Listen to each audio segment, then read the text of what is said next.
Welcome to Boomer's Real Shop Experience. You watch those Sunday morning shows where you get a 30-second sound bite, and after the commercial, the job is done. On Boomer's Real Shop Experience, we're in real working shops with a daily business going on while we're bringing you what they do. We are not some studio shop.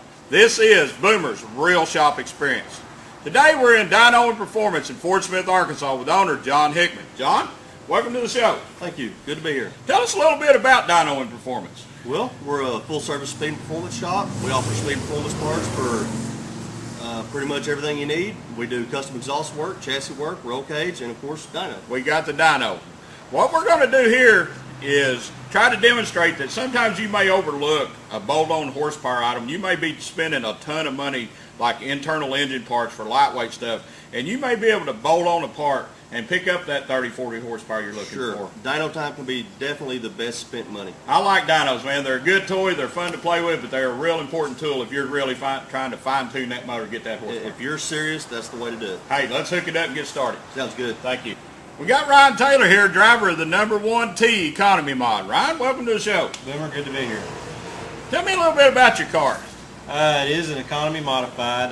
This is kind of a spec class. We're on a spec head, spec type camshaft. We're on a little bit cheaper tires.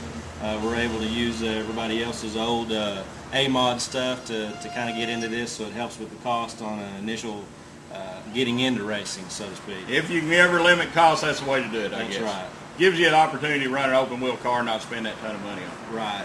I would imagine that you're in an ever searching mode for more horsepower. Absolutely, at all times. Who built your motor for you? This is a motor from BMS Motorsports in Hobart, Oklahoma. Bob's Machine Shop. Great horsepower, great tech from those guys. Family owned and operated. In this part of the country, Bob is really synonymous with horsepower, isn't he? Absolutely. All right. Do you think you got the max horsepower out of this thing you can get? Well, that's what we're here today to try to find out. Well, hop in this thing. Thank you for bringing your car in. Let's see what we can do for you. All right, thank you. Now, let's get back with John and lay down that baseline for us to work with. Ryan, you ready?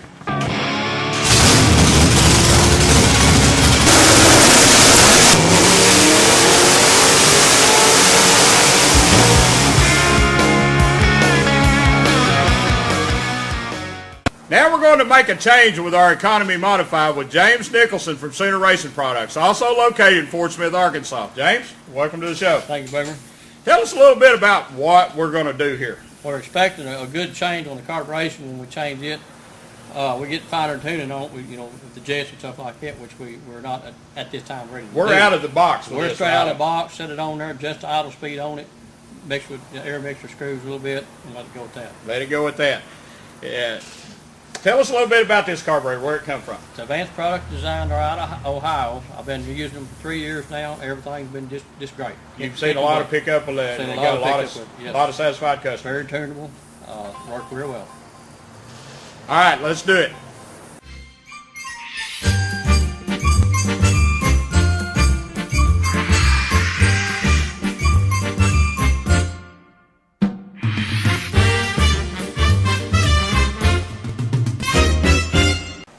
Now that we got this APD carburetor on here, we're going to hook it up to the dyno. We're going to do a good pull with it, see what we pick up with it. Let's get it done.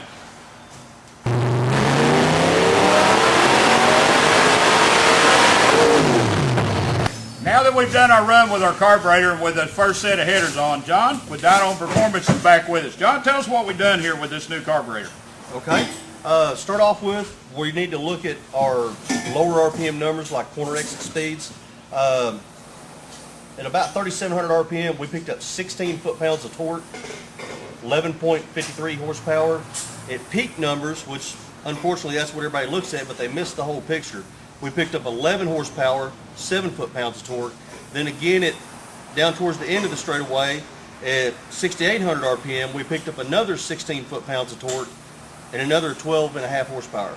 It actually got up off the corner a little bit better, and then we picked up top end down the track too. It's an across-the-board gain. The nice thing is, like I said, if the cars get punched up, RPMs drop down, you're leaving kind of soft out of the corners, that's a whole shot right there. Guys, this is what this whole thing was about. We wanted to show you what a bolt-on application can do for you. You go out and you spend money to buy a lightweight crank, and yeah, you're going to pick up horsepower, but you overlook something that for $200 or $1,200 for a carburetor can pick up for you, where you're going to go out and buy you a lightweight crank for a lot more money, and you're overlooking this simple little this simple little pickup for horsepower. John, these guys need to bring it in here, put it on this dyno. You need to run these numbers on it. And the cool thing is we hadn't even tuned on it yet. We'll probably see some more gains. That's right. That carburetor, guys, was right out of the box. We put it right on. We haven't done any jet modification, anything to it. So you would even pick up more once you start playing with this carburetor. Exactly. John, thank you, man. This is awesome. Thank you. Now that we've done our run with our carburetor on there and picked up what we expected to pick up with it, now let's get these headers on here and let's make this dyno run, see what we can really pick up. We're going to bring in Doug Schoenfeld with Schoenfeld Headers, located in Van Buren, Arkansas. Schoenfeld Headers is the largest circle track header manufacturer in the world. Doug, welcome here. Thanks for having me, Boomer. Tell us a little bit about what we done with this first run we done with the carburetor, what we had on here. The first run we have an 1 5/8 header with the 3-inch collector long primary header for a baseline, be a standard. The next header we're going to try will be the same size with the shorter primary, which should get rid of some bottom end, and we'll probably pick up a little bit on the top end. And then also with the shorter header, you'll have a little bit better throttle response. And Show us a little bit here about what you're talking about in the difference here. And then this header here, the next run we're going to make will be with the 1 3/4 with the same header we have on the car with the 3.5-inch collector, which will help with the top end, and probably we'll get rid of some torque to probably make it a little more drivable on a dry slick track. There you go. So what we're going to do really is sacrifice a little bit of the low end to pick up more on the top end. That is correct. And also a lot of times where you get on the gas and it just wants to light up the tires with the with the modifieds with the skinnier tire. And with a dry slick track, you'll be able to get in the throttle a little easier without spinning the tires. Be a little more forgiving with you. That is correct. Okay. Driver friendly. Tell us a little bit about Schoenfeld Headers. You were established in 1974. Like I said, you're the largest supplier of circle track headers in the country. Tell us a little bit about it. Schoenfeld Headers was founded in 1974 by my father, Don. He was a local racer. When he was late in his teenage years, he used to build go-karts, race go-karts all over the country. You kind of sold Don short a little bit there. He was a well-known racer around here in his time. Yeah, that was just from the beginning. He was a go-kart racer. He used to build go-karts. His guys threw in with the built go-karts, where he was in manufacturing also at a younger age.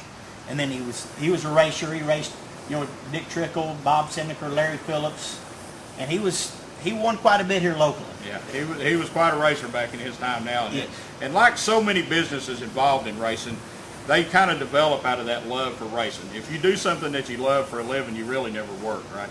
That is correct. Probably have to get a real job. There you go.